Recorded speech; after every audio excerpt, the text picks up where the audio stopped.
expecting a package. UPS guy shows up. I go out to the front door, and all of a sudden I see the UPS guy stop like this, and I'm like, everything okay? He's like, what's going on here? I'll show you a picture of what he saw. And I said, oh, I'm just finishing up making some food for my birds. And he goes, what do you mean you're making some food for your birds? And I says, well, I pick some stuff off our property, stuff that I've grown, and I make little pellets for them. I dry it out and I feed it to them. He's like, wait a minute. He goes, you're making it? He goes, why don't you just go to the store and buy it? And I says, well, here's the thing. I said, these birds love picking and scratching and eating the greens and the bugs and all that kind of stuff. I says, but come wintertime, I said, they don't have access to that. Cost of this bird food keeps going up. Every time you turn around, there's a price increase, or it's modified, or there's, they're not putting the right stuff in there, and then our birds aren't laying eggs. So I just started making my own, and I'm still buying the commercial scratch, but what I'm doing is I'm adding it to the other stuff. So he says, oh my gosh, that is really the coolest thing ever. And he goes, does everybody do this? And I said, well, I don't know what everybody else does. And he's like, well, you should be showing people how to do this. And he goes, I don't even think my wife knows how to do this. And I said, well, I guess I could teach her. And I thought, you know what? There's probably a lot of other people that have some property that they can go forage things off of, and maybe somebody else would be interested in doing this. So I thought what I would do is take you guys along as I just kind of, and again, it's at the end of the season, so there's really not, it's kind of slim pickings, but I should be able to pick enough to get a batch of food done for the birds so I can show you guys how we do it. All right, so come on along, watch how I grab this stuff, we'll mix it all up, and I'll show you what I do. Come on along.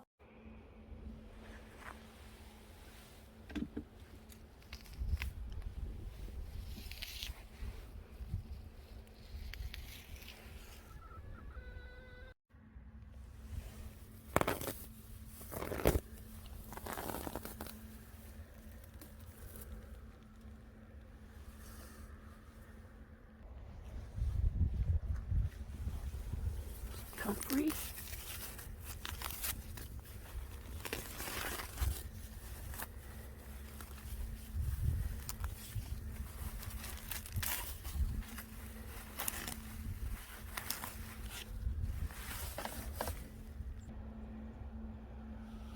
Anything green in here? Asparagus. Chickens love this.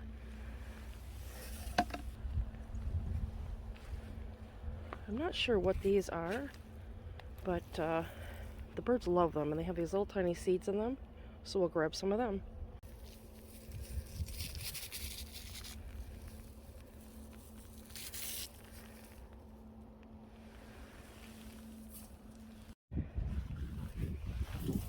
Alright, and here's some catmint.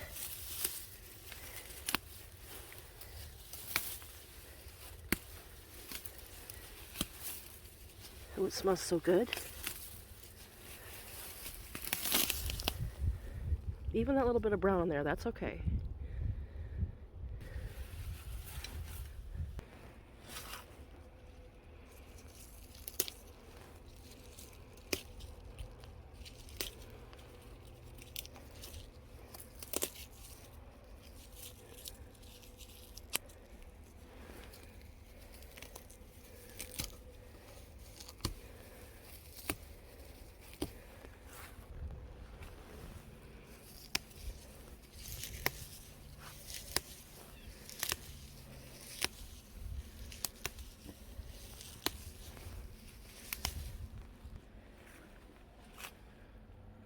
Oh, looky here, we have a little bonus. Yep, that will go in. Any more bonuses in here? Oh, there's one. Definitely want to make sure those go in there. Extra protein, heck yeah. I always see the birds picking fresh grass too, so I'm going to throw some grass in there.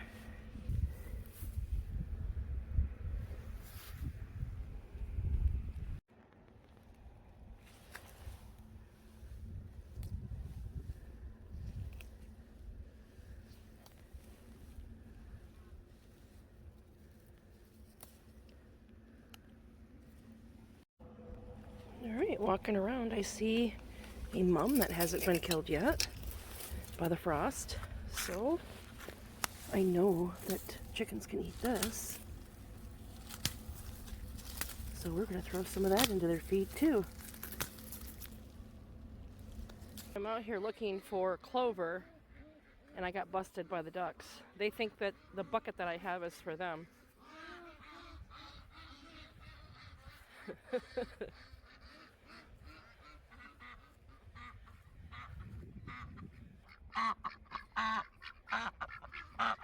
I know. You think that I have something for you, and I don't, huh? Am I slacking or what?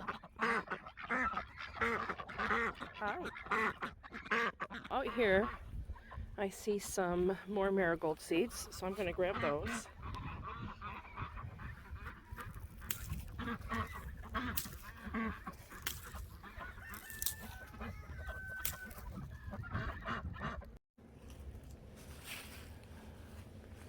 Alright, we can grab some sage. Chickens like sage. Well, I don't know if they like it. It's good for them. And it smells so good. I believe that this is also antibacterial for the birds. I have to double check, but I believe that's what it is. Alright, so we were able to actually walk around the property. And it's cold out here. We've had a couple frosts, but when I'm underneath some trees, I was able to find actually quite a bit of green stuff and other things that I could chop up into this homemade chicken food. One little old dandelion. But you know what, guys? This is something that I could easily just throw in there, grind it up, and make pellets out of this. Clover, a little bit of grass. I've got some herbs in here. All right, so let's come along. I'll show you how I mix this all up. We'll turn these into the little pellets, and I'll show you guys the whole process. Okay, so what I started out with was like 6 cups of their everyday scratch. This is kind of like the ration that we would give to our birds. So we ferment this. So this has been like day by day 3, 2 or 3. You could just soak it overnight. What I'm just looking for is a little bit of, I want this, I know that is not going to stick together and kind of bind together. So I'm looking for some binding agents. What I have found that works the best so far, and again, I'm still playing with my recipe here, is I just grab some, you know, this I find on sale at the Amish store all the time, like $3, $2 a bag. The birds a bunch of times, and it's been okay. So until I find something different, this is what I'm using. And I just,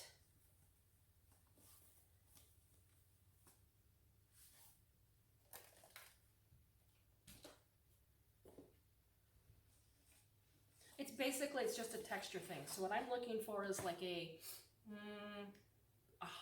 Play-Doh, like a hard Play-Doh consistency. I don't want too much water in here, and really this only takes a few minutes.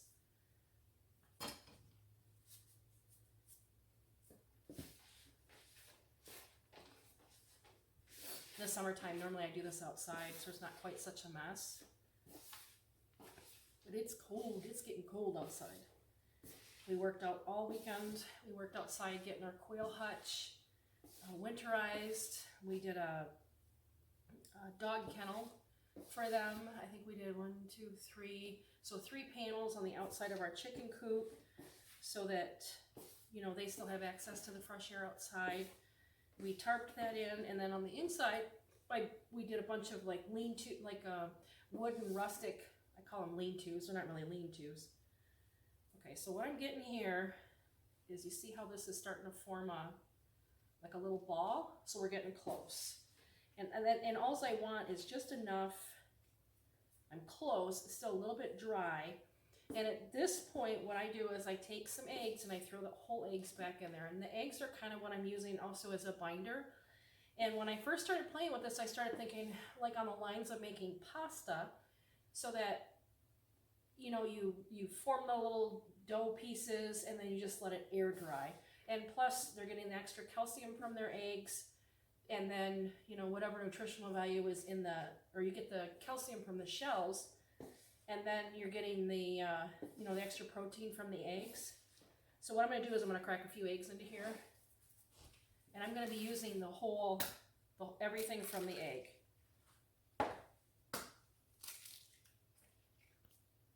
And it doesn't seem to have any problems when I run it through my machine. Absolutely no problems at all. And I can just kind of feel as I'm doing this, just if it's got the right texture or not, to go through the meat grinder. I started playing around with the meat grinder, and originally I was using the smaller, the more fine this little piece that goes onto the meat grinder. And I found that by the time you play with it and move it around and that kind of stuff, that my pieces were basically becoming crumble. So I experimented using the bigger die, I think is what you call it. I'm not sure, that the bigger plate for your meat grinding. Coarse ground. So it's a coarse ground one. And it gave me a nice enough, you know, pellet. It's kind of like a crumble pellet. I don't know. But my birds seem to like it a lot better. And I know you know, when I had the discussion with my UPS guy, the guy's like, well, you know, you can go buy it. Why would you do this? And again, you know, I kept telling him that I have all this stuff on my property that's just going to die if I don't use it. You know, why would I go somewhere else and buy it if I can make it? And I kind of made the analogy of, you know, you can go to the grocery store and buy packaged cookies. And they're okay. They're good. They're cookies, you know. But it's so different than a homemade cookie. So the idea behind this is we'll go from depending less and less on the stuff that I'm buying and growing more and more of the stuff that I need here. This last year I was able to trade a friend of ours, Andrew, for some fodder trees. So I'm doing a hybrid willow, some white mulberry, and there was something else in there. You know, we're raising worms. We are doing a bunch of the grains here, sunflowers, the sorghum. What else did I plant out there for the birds that are bringing seeds in? Anyways, so a bunch of stuff that we're growing here, along with the stuff that I'm harvesting from our yard. You know, and then we're in the country, so I can walk and, you know, go on a walk, and as I'm walking, pick, you know, different things that I know the birds can eat. You know, so instead of the evening, you know, sitting and watching TV, you know, this is kind of this is what I do. And, yeah. So I'm feeling like, oh, there we go. That's beautiful. Let's zoom in on this so you guys can see how this looks.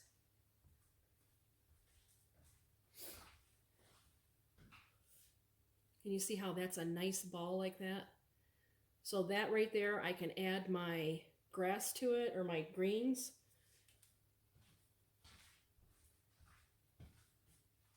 Oh yeah, that's a good consistency.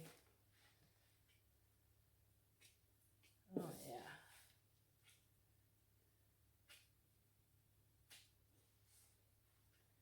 And the thing is once you start doing this, it's kind of like, it's really not a big deal. I just go out there, I grab the stuff, I take some of my fermented stuff, throw what I need in here, get the consistency right, and that's it. You know, 1 month I might have more marigolds in here. The 1 month we did a bunch of the violets. I had picked a bunch of those. Boy, is that time consuming. I kind of had this idea, oh, it'd be cool to make some violet jelly. I picked maybe, I don't know, 2 cups of it. I'm like, the heck with this. You know, dandelions. You know, come springtime, boy, the dandelions are all over the place. So I can take and grab a bunch of those, and especially like spring and summer when the weather is really nice.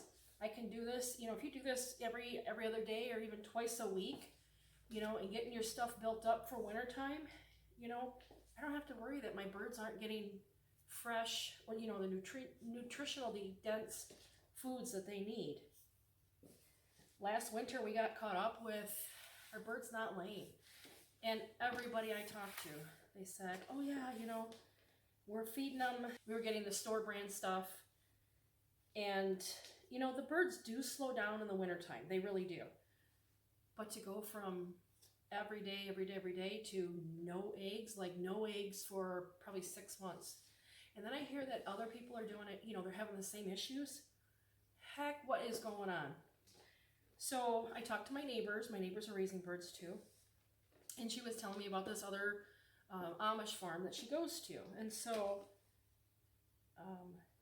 I thought, you know what, I'm going to try it out. And I'll be darned if within probably a week and a half, 2 weeks, our birds start laying again. And it got me really thinking, you know, I don't understand why it happened. It really doesn't matter. What can I do here to take care of my birds? And so it got me digging into, you know, what can we grow for protein? What can we grow? What can we do? And we started listening to some of Nick Ferguson's stuff. He's absolutely an amazing guy. The guy's got so much smarts. That's where we learned about the fodder trees. And again, it's not everything, you know, it's not starting out. We can't go completely, you know, not having to buy things, not being dependent on the markets or the Amish people or whatever. But every little bit that we can grow and do here is going to benefit us. So initially we started growing, you know, we did the garden for the birds. Sunflowers, tomatoes, zucchini, all things that grow really fast and well in Michigan. So naturally we're evolving with making our own food for our birds. All right, let's bring you guys in closer so you can kind of see what I've got going on here. All right, so this is all I'm going to be using. This is a meat grinder from, this is just a KitchenAid attachment. I'm going to just set it up like it's ready to go. Make sure I put my cutting blade on there. My coarse blade and my coarse cutter. This is ready to go.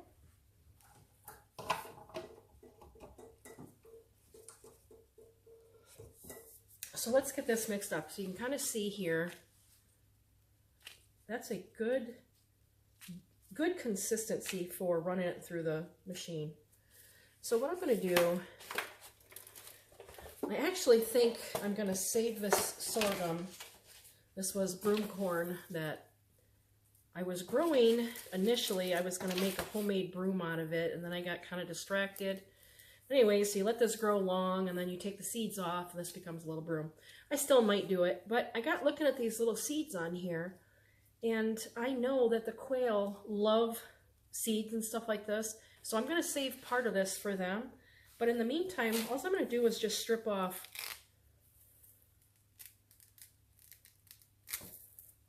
it doesn't have to be anything fancy. If I get them all, I get them all. If I don't, that's fine too.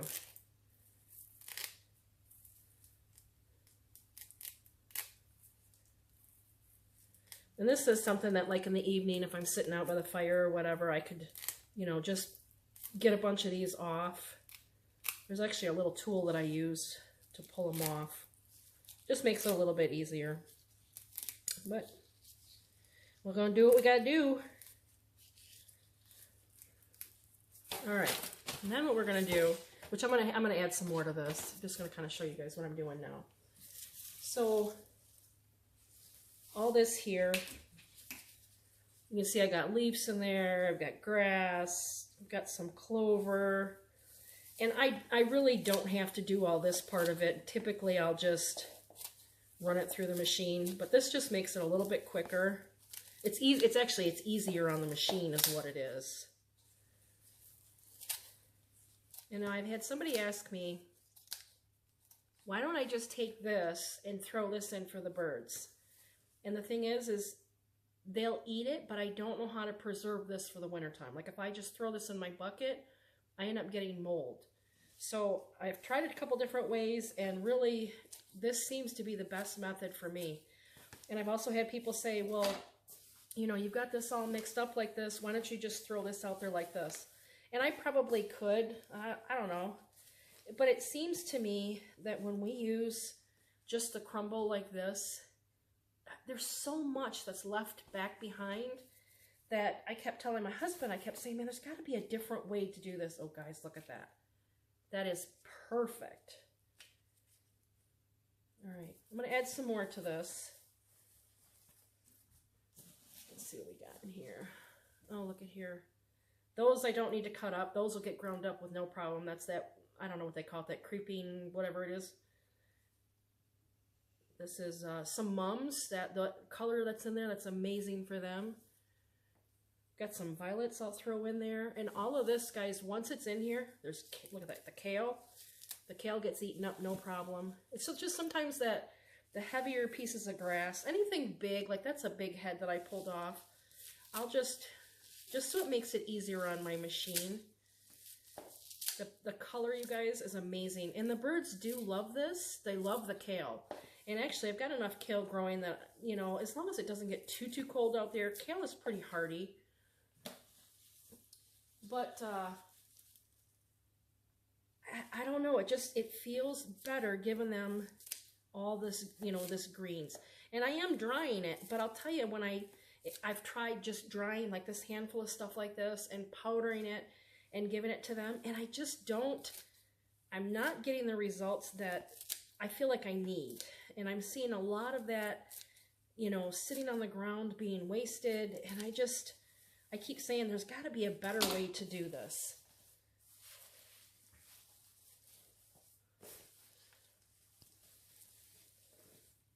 Never in my 30 years of professional baking did I ever think that I'd be mixing stuff like this for my birds. But you can see right here, by this right here, I have just doubled my feed for my birds. Doubled it. And if I use all of that, I would guess that I probably could say that I'm tripling it. My last batch, I put sunflower seeds in it. I had, what did I have? I found a package at the Amish store of poppy seeds. I threw those in there. They had flaxseed. I threw the flaxseed in there. Now again, that's purchasing stuff, which is what I'm trying to get away from. But I think they wanted like 75 cents for this bag of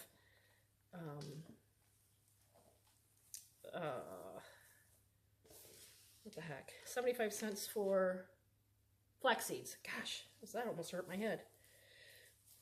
All right. Let me get you turned around here so I can show you this side.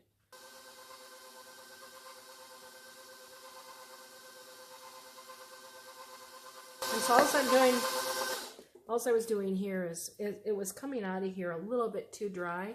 You can just tell once it starts making it, you'll be able to tell, like, you can see the difference between that crumble and like that crumble.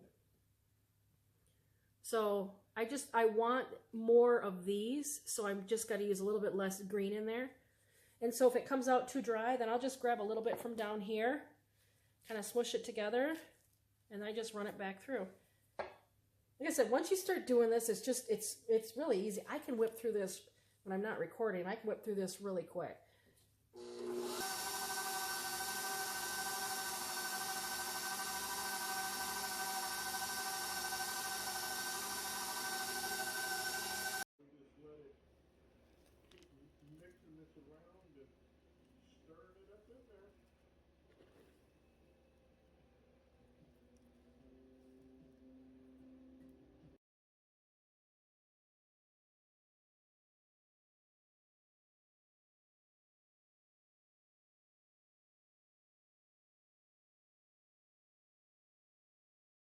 All right, guys, so what did you think of that?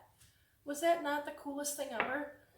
Now, I have done some, you know, searching around, and there is a big commercial pelletizer that's on the market right now. And I just don't know that we're at that spot now that we need to make quite that large of an investment. I think the smallest one's like $5,000. It'll probably be something down the road that we will need. But for right now, I kind of weighed out, you know, do we need it? Do we want it? And I just don't think that we're in a position right now to really need it. Of course, it is a want, but I've got this meat grinder already.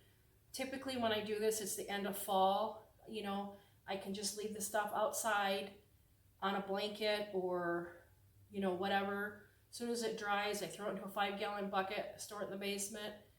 When the weather's like it is right now, if this doesn't get 100% completely dry, basically what I'm going to be doing is freezing it outside.